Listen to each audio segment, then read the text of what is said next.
Hi everyone, I'm Melissa Dudan. Welcome to Trending Vegas. We're talking about the big stories you're seeing on your social media channels in recent weeks. I'm joined by Shane Savannah-Preety and our very own senior producer here at KCLV, Nancy Byrne. Thanks so much. I like this. Nancy. This Fancy Nancy Drew is what I call her. Senior producer doesn't mean that I always look like my app. Well, we're going to get to that face app in a while, but thanks for being here. I like this trio going on, right? Because we have a lot of trending topics to get to.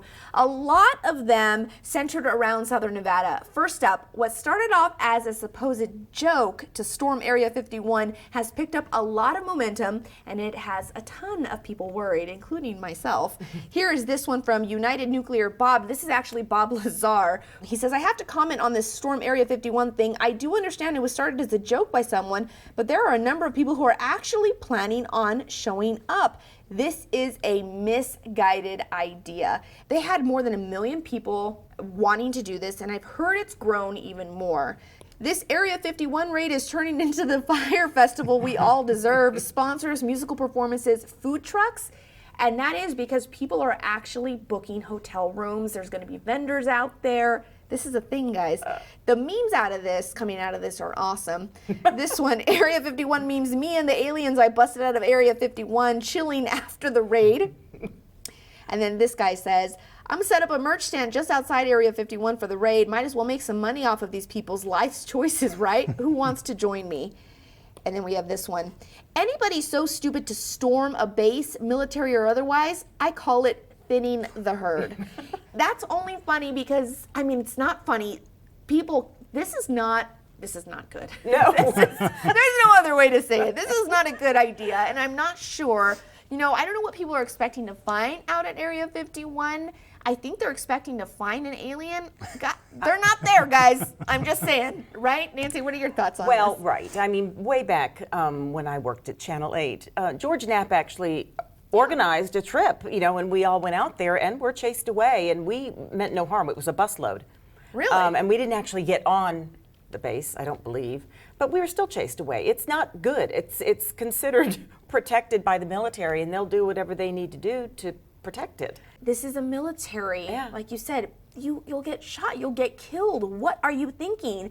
And the sad thing is that in the society we live in today, I think there are really people in this group, whether it's a handful or several hundred, who really think that they could do this. The Facebook thing says they can't stop all of us. Yes, they can. Oh, we beg to differ. Shane, Yes. your thoughts? I mean, a little history on Area 51. The reason why it has such a mystique is because in the 1950s, the Air Force was testing a lot of secret planes out there. And so this led to a lot of unidentified flying objects that people would see in the sky and report. And so people assume that's aliens. It's got this mystique that's been long debunked. So I don't know what people expect to find. But there's the big story about when the Fargo movie came out. Mm-hmm. One woman went up and died freezing in the cold looking for the money that she thought was buried in that movie. So there are people that are disassociated from reality and will just assume that something is real. And hey, I want to believe. But I'm not going to storm Area 51. No. Right. I think that there has to be some sort of let's talk about real life versus what you wish could happen. And I don't care how many numbers go out there. I mean, we're talking about the military. I would assume that would be enough to scare me and be like, you know what? I'm just going to go ahead and live stream that. It's going to be fine, Right. So we'll see how it ends up. Well, I know the local merchants are excited about it because whether they storm or not, they're going to get a lot of business. I mean, that is the silver lining of all of this, right? We have some people out in that area that are going to get some big business, so good luck to them. All right, guys, let's move on to a topic that has everyone talking, not just here in Las Vegas, even though we are living it.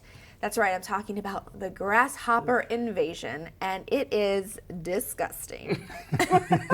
What happens in Vegas definitely can stay in Vegas. This got national attention. This was on the NBC Nightly News, all sorts of national publications. Yeah, it's on the front page of USA Today. Right, I mean, it's disgusting. Shane, this was your favorite picture. Yeah, I'm living in a real-life Bugs Life Grasshopper Invasion right now in Las Vegas. This is the wildest thing in nature I've ever seen. That is disgusting. China Daily even picking this up. This is the other thing that I thought was very interesting. Some of you have been asking about the widespread radar returns the past few nights in Vegas. Radar analysis suggests most of these echoes are biological targets. This typically includes birds, bats, and bugs, and most likely in our case, grasshoppers. Eesh. What do you think about this? Have you guys seen them? Well, not in my neighborhood because I live way up in the northwest where it's kind of dark, and I understand that it's the bright lights, Right. like the beam over the Luxor, Oh, right? yeah. And you know, so I haven't seen too many. In fact, before this really became news, I noticed a bunch of them in my swimming pool, and I tried to save them because you know me, Melissa. Oh, yeah. Yeah. Are There's you, the beam. wait a minute. I know. Well, I don't like to see anything suffer. And then my husband came out and said, you know, there are millions more where they came from. Oh so. my goodness, Nancy, you tried to save a grasshopper. yeah. I can't even with you right now. Shane. The moisture is moving their migration pattern up through here, so I expect with the climate change continuing that we're going to see more of this. But I'm worried about the second wave. So what about all the critters and creatures that eat these things? What about Right. Right, them? they're You know, saying all the birds and stuff bats. migrate with, Bats love them. You know, bats. there was an outbreak in Arizona I read that lasted 2 years. Oh no! Yes. I will say that I thought this was funny. Just the memes that are coming out of all of these situations, they're so great. Someone's already making money off the Grasshopper Invasion. We saw this at Meadows Mall. It says help. I just love it. It's so funny. This is the video this is from the RJ.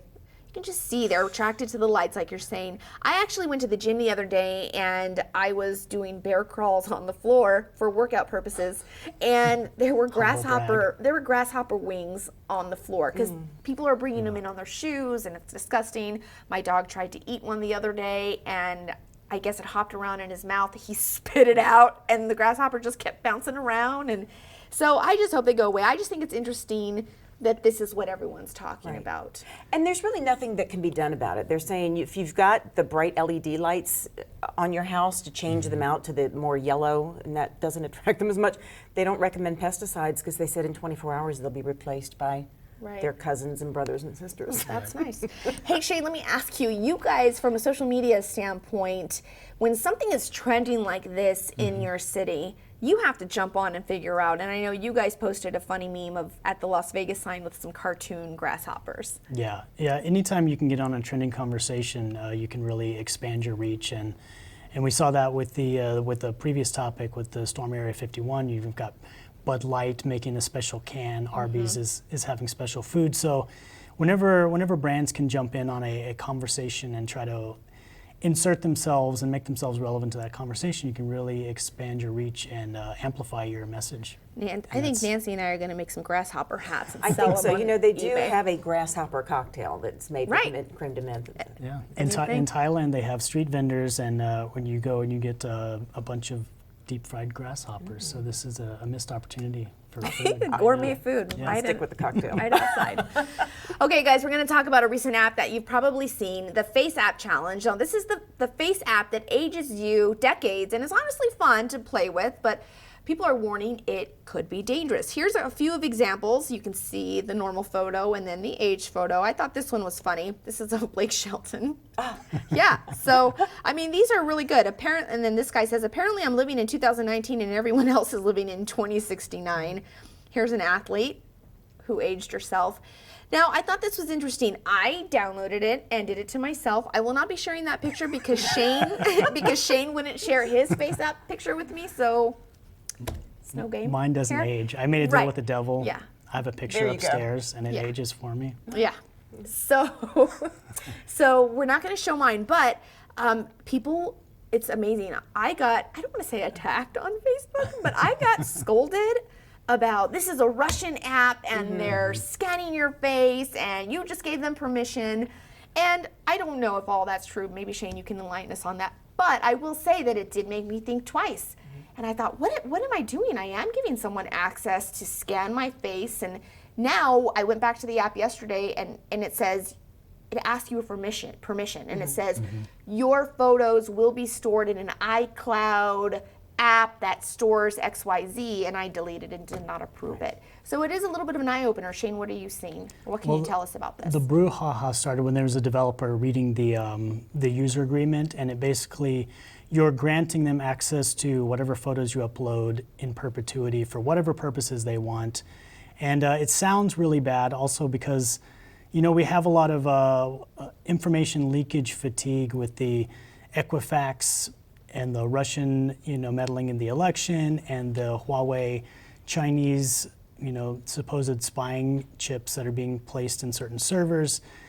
So there's just a certain amount of paranoia around our information. But if you read any of the user agreements for Facebook, for Twitter, they're basically the same thing. Every company is covering their bases, saying anything you upload is ours. So anything you put on Facebook, Facebook owns that. Twitter owns anything you tweet. So yeah, it sounds bad, and because it's linked to Russia, it has a extra nefarious, aspect to it. And could they use your photos for something bad? Yes.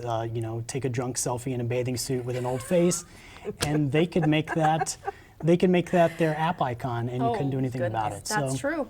I mean, You gotta those be are things you have to careful. think about. But really, in social media, you're signing away your life with any of these apps and Any platforms. picture you put. Exactly, and I've always heard advice from social media folks and IT security folks that unless you would put it on a T-shirt and wear it into the middle of town square, you probably shouldn't post it. Furthermore, they already have pictures Right. of us all over the place. So once it's done, it's done. So panic, probably not, but maybe think about it if you want to play these games in the future. That's true. I mean, all good points. All right, guys, I want to get to this topic really quickly because this is a marketing strategy that took a horrible turn after Forever 21 was accused of putting an Atkins bar in plus-size online orders. Now, it turns out they put the bars in every order, but it was too late. The damage was done. People just want to be mad about something. And then there's this one. This is disgusting. I'm never shipping, I think they meant shopping, at Forever 21 again. We are all beautiful. Thank you. USA Today writes, or replied to USA Today, that's shameful. And then here's a picture. I ordered smalls and mediums. It isn't plus size orders they're targeting. Can y'all find something better to do than make up stuff? I thought this was interesting only because, listen, I'd appreciate a snack any single time they want to send me an Atkins bar. That's fine. But it was not a plus size order exclusive thing. It was in everyone's, and Atkins really took a hit for it. Forever 21 took a hit for it. And I can't help but ask, well, not ask, I'm saying the world is too sensitive. Is there a line? And if so, how do you market without being blown to pieces by a sensitive subject? I don't know. Nancy, your thoughts? Well, I agree with you. I think that everybody's gotten very, very sensitive, and for whatever reason. But I just wonder who was sitting in that marketing meeting who said, okay, any size clothing, we're going to send out what is considered a diet bar. So I don't know who was sitting in that meeting and thought, hey, here's a good idea. Maybe if somebody's ordering gym clothes or sneakers, something like that, but just regular clothing for younger people who are very, Right. Get influenced easily. I can see that. Shane? I mean, this is a trigger issue for a lot of women because we have this whole thinness culture. So even if it went to, people of thin size, overweight size, they're sending it to everybody. It's still, perpetuating that idea of thinness and that idea of this certain way that you have to look. And we've seen this on social media with the body positivity movement, that started out as everybody needs to love their body and accept their different body shapes, but it's really been co-opted by these, beautiful white women who are like, oh, I've got a stretch mark, body positivity. It's become something else because the beautiful people, the influencers have jumped on it and turned it into, it's not about acceptance for everybody, and you still have plus size people in the margins. They're not shown on television. They're not represented in sex scenes and in a kind of a way that we think of when we glamorize people. They're still the best friend or the comic relief or the Megan McCarthy. They make people laugh, or the Rebel Wilsons. They're not there to be the object of affection, and that is not changing, and it's not being helped when you send out Atkins bars, no matter who you're sending them to. And I disagree. I think it is changing. I went to the Janet Jackson concert this past weekend. Amazing. And she had a plus size girl as one of her backup dancers, and it was amazing to see. So I think it is shifting. I can't help but think that we're just being a little bit too sensitive when you're asking a company to not market and free. You don't have to go out and buy the Atkins bar later on, but so you're not okay to open yourself up to free stuff if that's just a marketing. This is another example really quickly. These are plates that were actually given trying to be sold at Macy's, and you can see the big plate says their portion sizes, and the small one says skinny jeans, favorite jeans, and then the bigger portion says mom jeans. The other one says foodie or foodie coma. People were outraged about this. Macy's stopped selling them, and it bothers me that Macy's stopped selling them because maybe I'm the other end, but don't buy them. Yeah. Don't buy them. So now the market's going to be shifted to what's politically acceptable or society acceptable. So I don't know. This is a gray area for me. Well, with the plates, I mean, that's kind of a cute idea that you have a choice of buying or don't buying. Right. The Atkins bar just Right, showed it's up in at your face. doorstep. So That's true. Here, try this. And I will say, as a branding person, like even if you think people are being sensitive, you have to brand and market yourself to a sensitive culture. So you've got to take that into account because, as you see, they took a big hit, whether people are sensitive or not. This hurts their brand, and they've got to be responsive to that. That's true. So you all can send me all the snacks and all the plates and all. I'll fry you some grasshoppers. Oh gosh, not the grasshoppers. All right. Thank you, Nancy. Thank you, Sure. Shane. All right, guys, from school supplies to back to school clothing, parents all over the valley are dashing to get ready for the school year. Well, don't forget to get your kids immunized. A representative from the Southern Nevada Health District is here to tell you about upcoming opportunities. We'll be right back. Papa!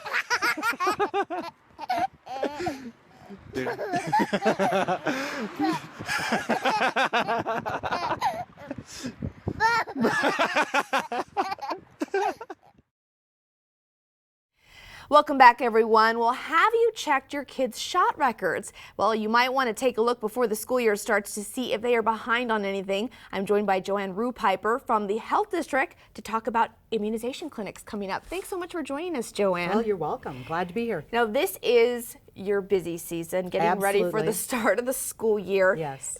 CCSD does not allow your children to go into the schools unless they're vaccinated and up to date, correct? Right. Yes, and actually all schools, public and private. Okay. Yes. So when can people get their shots? Because I know a lot of times people rely on their pediatricians, but for those who don't have access to a regular pediatrician, they can come to you all, correct? Well, absolutely, yes. We have a very robust immunization program, and we do take a lot of insurances. We do have a program for uninsured individuals.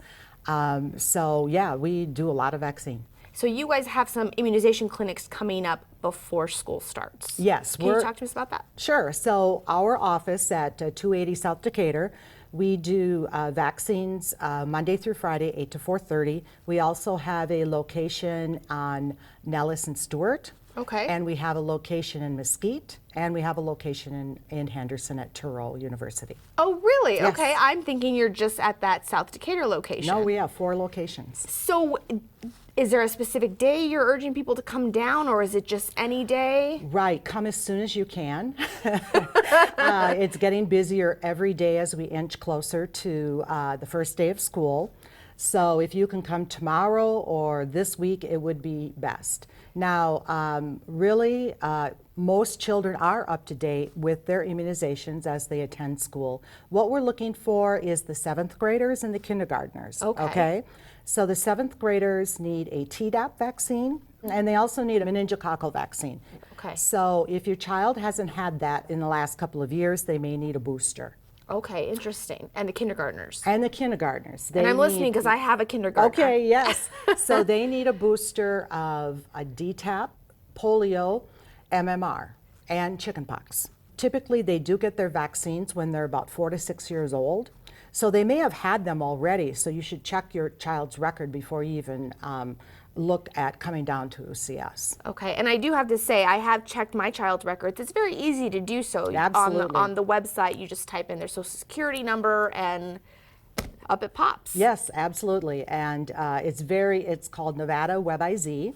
and it's a public portal, and you can just put your child's name and date of birth in there, and they'll verify it, and then you can get their record. Or you can contact us too, or come to our agency to see what the record it says. Okay, so as a little bit of a prize for all our viewers out there who are watching, can you give us some tips as to what time is best to show up to the clinics? Because I have shown up, and it's a beautiful big facility. Yes. You all move people very quickly. We do. But when you walk in sometimes, it's crowded, and it can be like, wow, maybe I should come back. So when is that time that maybe you could sneak in?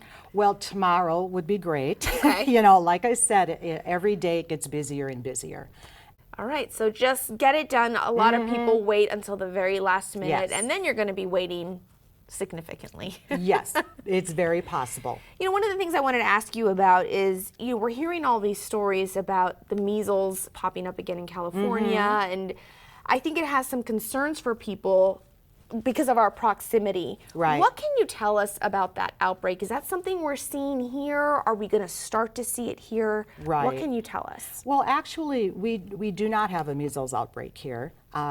And it has to do with the amount of people in a community that are immune with vaccine. Right. So in our community, usually it's around 90-95%, immunity that we call that herd immunity. Okay. That would protect the other people who cannot get vaccine. Okay. So it's been pretty good here so far. But we're always we always do surveillance. We're always looking for cases, and right now we're not seeing that. Okay, well, that's good news. Yeah, most of the outbreaks have to do with parents that resist vaccine, and it's very contagious. So you really only need 1 or 2 cases to really cause trouble. Well, keep up the good work. Right. Anything else you want to tell parents if they can go for additional information on your clinics? Well, absolutely. I mean, on snhd.org, we do have a lot of information about vaccines and where to go to get vaccine. There are some community opportunities as well on Saturdays. Immunize Nevada has a very good website on where to go for vaccine. And then on the Saturday before school starts, we also have a event 9 to 1 for those that waited to the last minute. And we do have an event that they can get vaccine on Saturday. There are options for you, but like Joanne said, do not wait until Don't the wait. last minute. You will regret Exactly. it. Or if you do, bring snacks.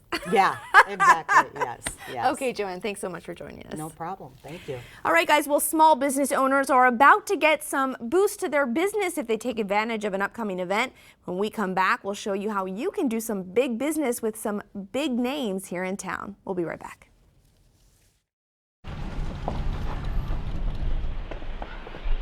Got a quarter?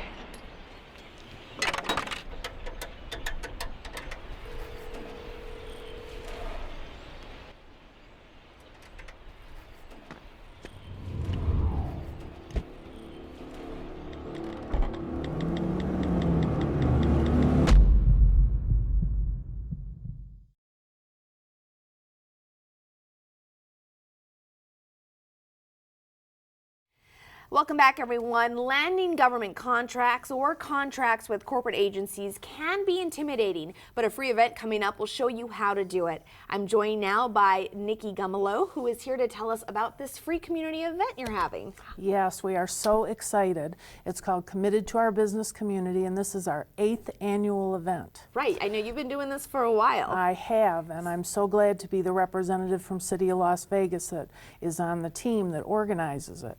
Actually, I'm chairing the team that organizes it this year, so it's been kind of an exciting experience. Big responsibility. So what is this event and who does it help? Well, 8 years ago, we were all talking. We said, how can we maximize the supplier's time so that they don't have to go to different events for all of us? Let's have one big event.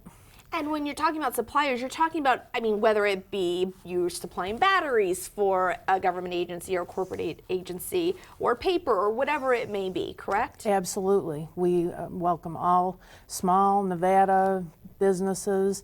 We're going to have booths where the suppliers go and talk to the agencies that they would like to work with.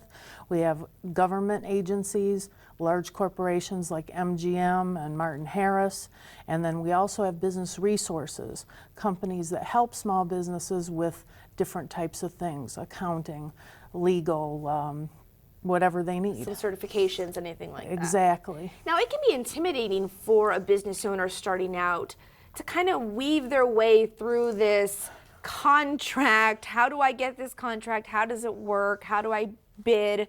That kind of thing, correct? Absolutely, and that's the reason that we have these events. We don't want people to be afraid to do business with us if we're a big company or a government agency. It's not really that hard.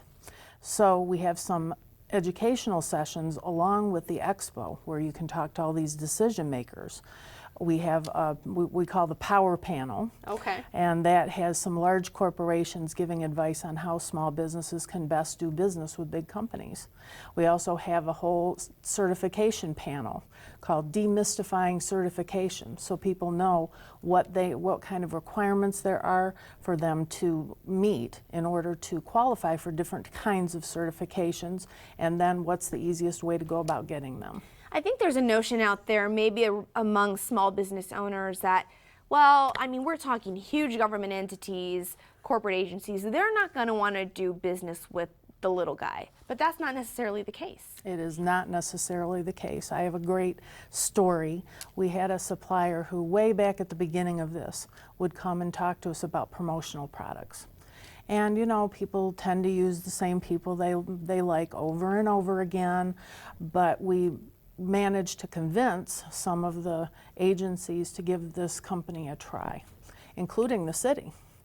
And now this company has grown so much, it's actually one of our sponsors this year. Wow, that's amazing. So we have had so many success stories of companies who come, and if they just will come and talk to people and keep up those relationships, they may not get a contract today or tomorrow or next week, but someday somebody's going to need that service or product, and they're going to say, I remember that person, Right. and there you go. It's all about networking. How many times do you hear people say network, network, network? Absolutely. So the event, August 22nd, Yes. over at the Las Vegas Convention Center? Yes, at the South Hall. It's a completely free event. Don't worry about having to pay for parking, because that's even free. Okay. And yeah, that's the convention center providing us the parking as well as the space, so we really appreciate that. And it starts at 8:30. We have an opening ceremony with Lieutenant Governor Kate Marshall speaking. Okay. So we're pretty excited about her agreeing to come and speak with us this year. And then the expo floor opens, and then we have the different educational sessions. It's action-packed from 8:30 until 1:30 when the expo closes. Okay, and really quickly before we go, they are urging everyone to please try to register online beforehand, correct? Where do people go for that? It's CTOBC, standing for Committed to Our Business Community.org. Okay. And if you are a small business, please register as an attendee. It's opportunity all laid out for you in one single day. Well, good luck to you guys. I hope it's a huge event and just keeps growing. Well, we are very excited and we welcome everyone. By the way, if you don't get a chance to register, come on anyway. We are happy to have you, and we'll register you right at the front desk. All right, good to know. Thanks, Nikki. Thank you. All right, guys. Well, thank you at home for watching. Remember, you can get in on the conversation. Just follow us at City of Las Vegas and use the hashtag TrendingVegas. You can also find us on YouTube, Apple TV, Roku, and Amazon. Have a great day, everyone. We'll see you next time.